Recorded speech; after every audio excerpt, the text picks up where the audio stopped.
আসসালামু আলাইকুম দর্শক, দেখেন কত কৃষক কত কষ্ট করছে, আপনারা দেখতে পাচ্ছেন।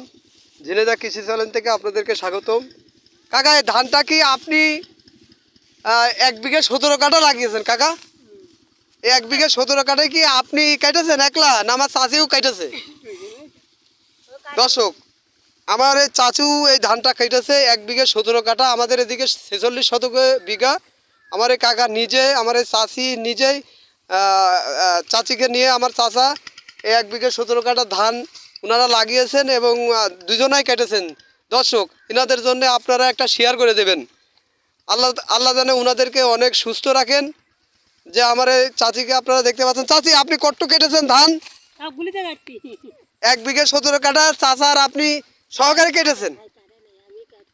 দেখেন দর্শক, ওই বড় ক্ষেতটা দর্শক, ওখানে একটা বড় ক্ষেত আছে, ওটাও কেটেছে। দর্শক, যা আপনারা আমার এই চাচি আর এই চাচার জন্য আপনারা একটা শেয়ার করে দেবেন এবং তারা যেন যতদিন বেঁচে থাকে এবং সারা জীবন যাতে তারা একে অপরের ভিতরে মহব্বত আনতে পারে। দর্শক, আমার এই চাচিরা অনেক পরিশ্রম করে, উনি আমার চাচি হন। আমার চাচি, আমার ছেলের বাড়ি আপনাকে দাওয়াত থাকলো, যাবেন কিন্তু? যাবেন তো? চাচিকে কথা দিয়েছেন দর্শকের কাছে, আমার ছেলের বাড়ি যাবেন তো? হ্যাঁ, আপনার জন্য পোলট্রি গোশ সবই রান্না করা হবে। চাচি, আমার ছেলের বাড়িতে যাবেন, আমার ছেলের জন্য দোয়া করে আসবেন চাচি।